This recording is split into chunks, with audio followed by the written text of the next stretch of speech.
दोस्तों कॉकरोच डरता है रैट से, रैट डरता है कैट से, कैट डरती है डॉग से, डॉग डरता है मास्टर से मतलब मैन से, मैन डरता है वुमेन मतलब उसकी वाइफ से, वाइफ डरती है कॉकरोच से। तो दोस्तों आज हम बात करेंगे प्रोफेसर कॉकरोच की स्टोरी के ऊपर। दोस्तों अगर आपने ये स्टोरी समझ ली तो आप लाइफ की डिफरेंट डिफरेंट सिचुएशंस को अच्छे से डील करने में कामयाब हो जाओगे। तो स्टोरी पे आने से पहले एक विजुअल देख लेते हैं and then we will start our story.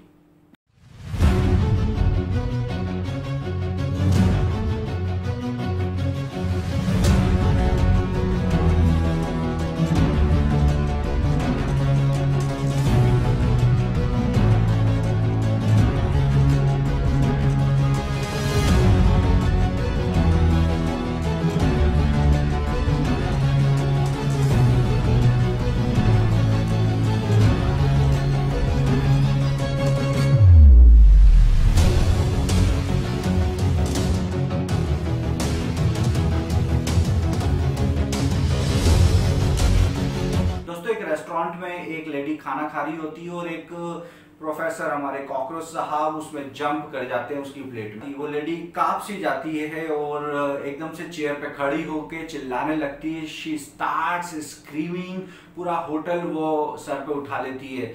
Cockroach साहब का दिमाग खराब हो जाता है, वो जंप करके दूसरे टेबल पे चले जाते हैं और जो दूसरा टेबल भी रहता है दोस्तों, उस टेबल पे भी एक लेडी खाना खा रही होती है अपने हस्बैंड के साथ और वो एकदम से घबरा सी जाती है और वो प्लेट एकदम से फेंक देती है and there is a lot of mess, बहुत सारा ड्रामा उस पर्टिकुलर होटल उस रेस्टोरेंट में चल रहा होता है। और कॉकरोच साहब अब जंप करके आ जाते हैं वहां पे खड़े एक वेटर के शर्ट पर। अब वेटर थोड़ा सा नॉर्मल टाइप से बिहेव करता है, वो अपने हाथ में जो उसके प्लेट्स रहती हैं उस सब को वो आराम से एक दूसरे टेबल पे रख देता है और धीरे से उस कॉकरोच को ऑब्जर्व करता है और धीरे से उसकी मूंछ पकड़ के उसको बाहर का रास्ता दिखा देता है, वो बाहर फेंक देता है। तो दोस्तों इस पर्टिकुलर स्टोरी को ये सीख मिलती है कि लाइफ में हमेशा रिएक्ट करना रिस्की होता है, instead of reacting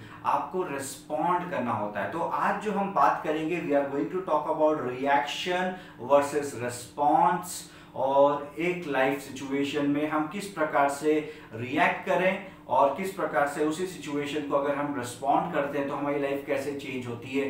we are going to talk on that particular thing.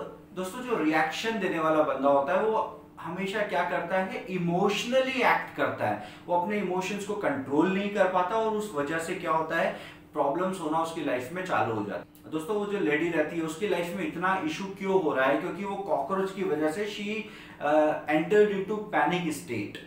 अब वो पैनिक स्टेट में आते ही उसने क्या किया, वो चिल्लाना शुरू कर दिया, चेयर पे खड़ी हो गई एंड पूरा होटल में वो ड्रामेटिक सीन क्रिएट कर दिया। लेकिन इसके विपरीत अगर आप रेस्पॉन्स देते हो तो रेस्पॉन्स देने वाला व्यक्ति हमेशा सिचुएशन को इवैल्यूएट करता है। आप देखिए होटल के वेटर ने, वो भी घबरा सकता था और उसके हाथ में जो वो क्रॉकरी थी, वो जो प्लेट में क्रॉकरी रखी हुई थी वो भी गिर जाती। तो दोस्तों उस पर्टिकुलर वेटर ने क्या किया, प्रॉपरली रिस्पॉन्स दिया, अपने इमोशंस को कंट्रोल किया। तो पहली चीज आपको हमेशा सीखनी होगी, that is you need to control your emotions अगर आपको रिस्पॉन्स देने की स्टेट पे आना है। और अगर आप रिस्पॉन्स देना सीखेंगे तो आप अपनी लाइफ में बहुत सारी सिचुएशन से बच जाएंगे, क्योंकि ये एक सीरीज ऑफ सिचुएशंस होती हैं। अगर आपके बॉस का फोन आया, आपने भी उसको रिएक्ट कर दिया तो हो सकता है कि आगे और ज्यादा सिचुएशंस बिगड़े। आपकी वाइफ ने आपको कुछ बोल दिया, बदले में आपने भी उठा के रिएक्ट कर दिया, हो सकता है आगे रिलेशनशिप्स खराब हो जाए। तो this is very important and crucial कि इमोशनली हम स्टेबल रहें, दैट इज वन। जब रिएक्ट आदमी करता है तो या तो गुस्से वाले इमोशन में वो रिएक्ट करता है, या तनाव में वो रह रहा है तो रिएक्ट कर रहा है, या फिर उसकी कुछ मेंटालिटी कहीं ना कहीं क्या हो गई है, हिज इमोशंस आर हाईजैक्ड, उसके इमोशंस उसके कंट्रोल में नहीं है इसलिए वो रिएक्ट करता है। लेकिन इसके विपरीत जो बंदा अपने ऑब्जेक्टिव समझता है, डिस्कशन के ऑब्जेक्टिव समझता है, वो प्रॉपरली स्टेबल रहता है, तो वो पर्टिकुलर बंदा क्या करेगा, he will always do a proper self evaluation and he will always think before he is acting on particular situation. So जब भी आपके पास कोई सिचुएशन लाइफ में आए तो आपको हमेशा रिस्पॉन्ड करना है, ना कि react. That is one thing which you need to learn from this particular story. So दोस्तों, हमेशा ना रिएक्ट करते समय बंदा शॉर्ट टर्म व्यू रखता है, बल्कि उसका तो व्यू वैसे ही अनक्लियर रहता है, उसका विजन वैसे ही फोगी हो जाता है, क्लियर नहीं रहता। सो शॉर्ट टर्म व्यू का मतलब ये है कि वो उस पर्टिकुलर सिचुएशन से अपने आप को विड्रॉ करना चाहता है, उस पर्टिकुलर सिचुएशन से वो जल्दी से बाहर आना चाहता है, इसलिए वो क्या करता है, रिएक्ट करता है, कुछ भी बोल देता है बिना सोचे समझे, ही सिंपली रिएक्ट्स। लेकिन इसके विपरीत जो रेस्पॉन्ड करने वाला व्यक्ति होता है दोस्तों, सिचुएशन को प्रॉपरली सोचता है, समझता है और एक आउटकम पे लाने की कोशिश करता है। मतलब दोस्तों, अगर वो व्यक्ति एक सिचुएशन को प्रॉपरली रेस्पॉन्ड करेगा तो कहीं ना कहीं वो आउटकम भी अच्छा लेकर आएगा। सो ये याद रखिए, रिएक्शन के अंदर आउटकम मतलब रिजल्ट्स नहीं आते, लेकिन रेस्पॉन्ड जब भी आप करोगे तो you will get good outcome, you will get good results. दोस्तों, आपके माइंड में ये क्वेश्चन आ रहा होगा कि मैं भी कई सिचुएशन में रिएक्ट कर जाता था, so how I will change that particular reaction. तो मैं आपको अभी 3 टिप्स देने वाला हूं, और इन 3 टिप्स को अगर आपने फॉलो करा तो आप भी रिएक्शन के बजाय अपने आप को ट्रांसफॉर्म कर लेंगे रेस्पॉन्स के अंदर। You will be able to give more and more positive responses.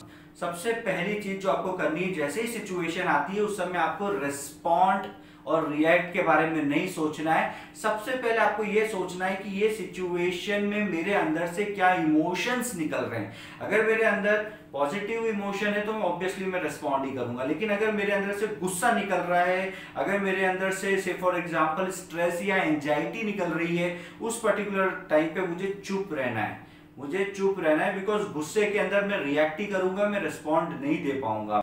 I can never respond if I am in anger or if I am in an anxious state or if I am having fear or something like that. तो negative emotions अगर मेरे अंदर से निकल रहे हैं, what I have to do? I have to keep calm. पहली चीज आपको समझ में आ गई होगी कि आपको अपने इमोशंस को रिकॉग्नाइज करना है, आपको मालूम होना चाहिए कि आपके कौन से इमोशंस हैं। जो सेकंड बात आपको मैं बता रहा हूं, that is take 3 deep breath. 3 सांसें आप लीजिए and you can cool yourself down and then you can respond.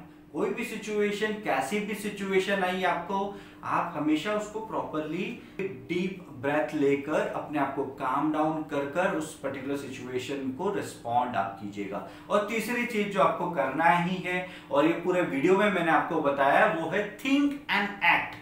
पहले सोचो और फिर एक्ट करो।